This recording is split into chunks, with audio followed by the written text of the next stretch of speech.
من أبناء اليمن العزيز والملقب بالمخترع المجهول، من أبناء حجة، يمتلك ورشة صغيرة يؤلف بها موتورات سيارات، مكبس ومخرطة.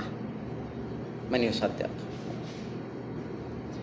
إنه يا صديقي العزيز محمد الحسام من أبناء محافظة حجة العزيزة. لقد قام هذا الشخص بتأليف موتور أبو 4 توائر، وقام بتأليف موتور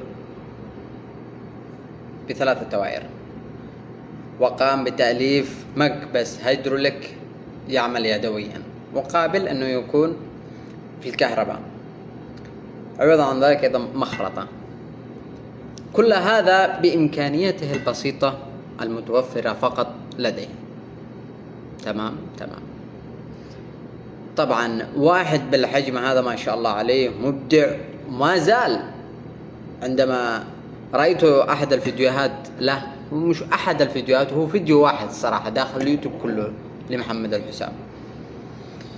عندما رأيت هذا الفيديو رأيت أيضا هنالك هيكل سيارة. قال عندما تتوفر الإمكانيات، والذي يقصد بها إمكانياتها البسيطة، سيقوم بإكمالها. وهذا يا صديقي أحد المخترعين اليمنيين، والذي هو ملقب أصلا بالمخترع المجهول. هو من أبناء محافظة حجة، ولديه داخل اليوتيوب فيديو واحد وهو من قناة السعيدة قبل سنة من اليوم. فماذا ستقول لي يا صديقي؟ اكتب لي في التعليقات، ولايك واشتراك، وشارك الفيديو مع من تحب، واكتب لنا أي اسم لمخترع أو ولدا أو ابن من أبناء اليمن المجهولين، والذي له شأن كبير كما قلنا سابقا. والسلام عليكم ورحمة الله وبركاته.